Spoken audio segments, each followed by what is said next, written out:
All right, here we are again. Thank you once again for tuning in to another episode of the Week in Review with Realtor Rob, myself. So we're going to jump right into it, starting with a quote to start off the week. This is for the week of 17 May, May 17th. So the quote is, "You can never quit. Winners never quit, and quitters never win." So I've heard different variations of that throughout the years, but the premise is all the same. Winners never quit, quitters never win.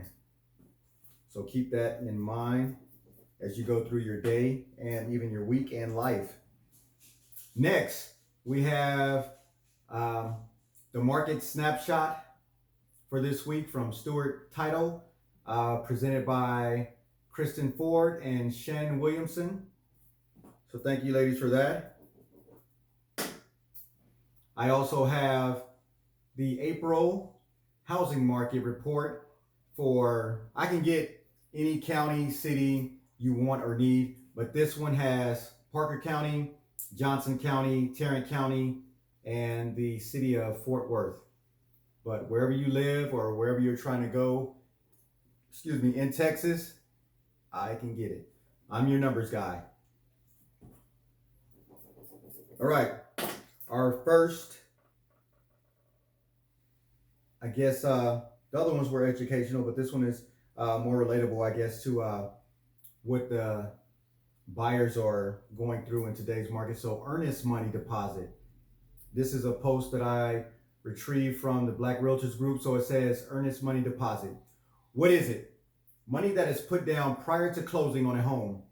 It protects the seller if the buyer backs out. He goes on to say, how much is enough? The amount of earnest money you offer depends on the real estate market your desired property is in. Lastly, it says, is it refundable? That's a very good question. Earnest money can be refunded, but it depends on the circumstances and deadlines. So, dealing with an experienced realtor like myself, you write in the contract or write the contract in such a way that you have an option period, usually 7 to 10 days for, a minimal fee in order to get your earnest money back. Your earnest money is basically, I guess in layman's terms, your skin in the game. How serious are you about purchasing this home? So it lets the seller know that, you're serious about buying this home. So you put down earnest money, which again is your skin in the game, but you write up the contract in such a way so if you can't agree on inspection items to be fixed or, a number of things, then you would be entitled to get that money back, provided that you hit certain deadlines. All right. Let's see what we have next. Okay. Americans see real estate as a better investment than stocks or gold. I think I have a little bit more information on this.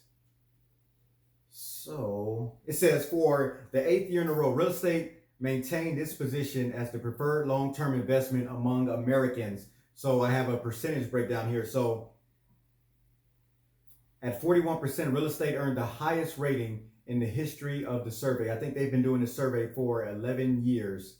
And so out of the people surveyed, 41% said real estate, 26% said stock market and mutual funds, 18% said gold, 9% said savings accounts and CDs, and 3% said bonds.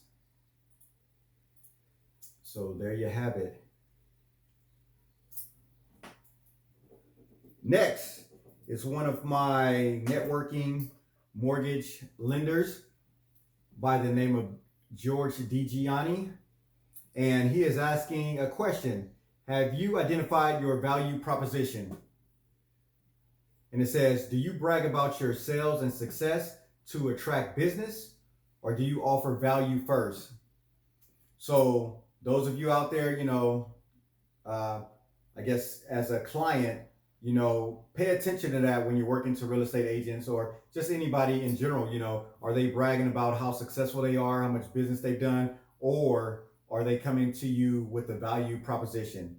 Are they adding value to your life or value to your situation of what you're trying to overcome? Are they providing a solution to your problem?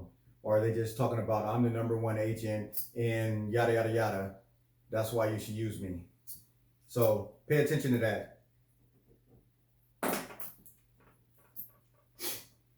Excuse me. Next, let's see. We are going tips for buyers. Another post from the Black Realtors group. And let's see.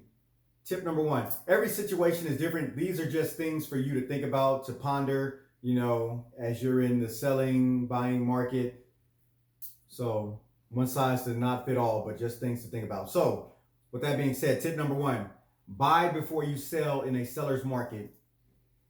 And under that, it says, in a seller's market, you have the power as a homeowner to add a leaseback contingency to ensure you can stay in the home while searching for another home. But don't make the mistake of adding unnecessary contingencies to your offer as a buyer. So basically, what's good for the goose is not good for the gander. So sellers, they have the product that the buyers want. So they call the shots. They can say, they want to stay in the home after they sell it for 2 weeks, 30 days, anywhere in there. And you just have to accept it or not accept it. But on the other hand, buyers, if you come with those same type of requests, you may not even be considered, in the pool of buyers. So don't weed yourself out with asking for a lot of stuff, especially in this market. All right, tip number 2, use your equity. Take advantage of your home equity and use a HELOC. HELOC. Alternately, you can seek out a bridge loan. Tip number 3, don't buy for now. And it says, it's a very competitive market. Sometimes the best move is to make no move and wait until things cool off a bit. So, like I said, it's not right for everybody. If you have the option to wait, or, maybe that's an option for you. But one size does not fit all. You may have to move.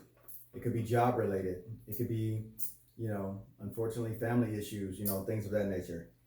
All right, so moving right along. We are up to Leticia Ramos again, the lending lady. So she had her Words of Wisdom Wednesday,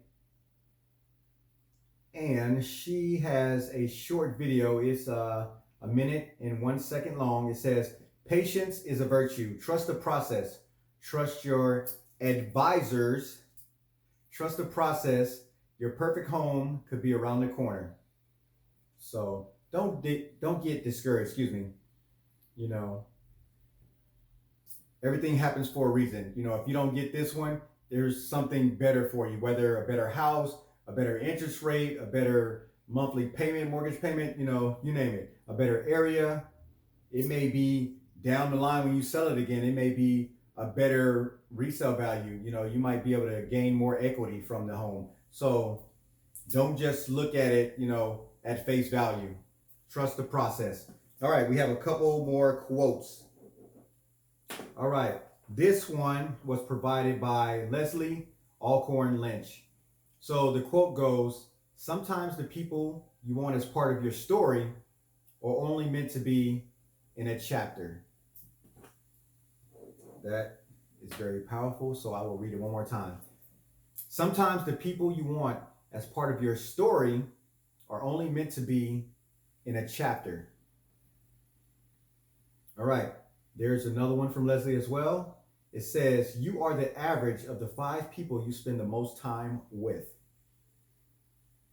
So those that you hang around with, that is the sum of your, your being. So you are the average of the 5 people you spend the most time with. So take a look at your circle. All right, and as usual, Wednesday, my Hump Day virtual home tours, lease properties above 300K, properties between 200 and 300K, properties under 200K. And then I have my special special edition YouTube short videos of properties, for sale in the area. So check those out. Okay, then I have my monthly newsletter, and this one is going over the 5 reasons that you should consider a pre-listing home inspection. And this was put together, with the help of Leslie as well, Leslie Alcorn Lynch. So the first one is make sure your home is in sellable condition. Number 2, it lets you set a realistic price. Number 3, speeds up the sale of your home. Number 4, helps prevent price reduction, because anytime you reduce the price of your home, immediately those buyers are like, well, why? What's wrong with the home? So you don't want that, thought in buyer's head. And the final one is transparency reduces stress for everyone, seller, buyer, everyone involved. All right. What are closing costs? Next post. Closing costs. So earlier, I think last week or the week before, it said between 2 and 5. This article says between 3 and 4. So it says closing costs are around 3 to 4% of the purchase price. Refer to the charges and fees that are paid when a house purchase is finalized. Both buyers and sellers pay closing costs. So closing costs on the buyer side consist of lender fees, third-party fees, homeowner fees. Closing costs for the sellers consist of the real estate commission, because I've told my clients before that as a buyer's agent, I work for free, and this is where this comes into play. So the seller pays the real estate commission, and then it's broken up. They pay the buyer's agent. So that's what they're talking about there, where they say the seller pays the real estate commission fee, and they also pay the title transfer fee, keeping in mind that everything in a contract is negotiable. But this is just going over, I guess, a typical situation. All right. I think I have a funny post coming up before we get out of here. All right, here we go. This is from Mike Puma, one of my teammates at Century 21. So I go to my boss. I told my boss that I had 3 companies after me and he needed to give me a raise or I'm out of here. So my boss says, oh yeah? Which companies? So I said, gas, electric, and water. Boom, boom. So that's the funny for this week. And we are closing out the week with a very educational post from another one of my teammates at Century 21, from Designated Title, Brandy and Katie. So this one is real estate terms. Going to go through these real fast because I'm going over my time. So the terms that they go over are appraisal, buyer's agent, closing, commission, contingencies, escrow, foreclosure, inspection, listing agent, mortgage lender, option period, and title company. And finally, I don't post a lot of these, but this one was very special to me. My last buyer was out of state and they gave me a raving review. I mean, these are priceless to me. So I posted that. Please take a look at it and read it. I mean, it means the world to me. Referrals and people who write reviews on my behalf are priceless, and I appreciate every one of you. And that is it for this week. This is the week of 17 May, and I thank you again for tuning in to another week in review with Realtor Rob. So until next time, take care of yourself and those around you. And this is Realtor Rob signing off.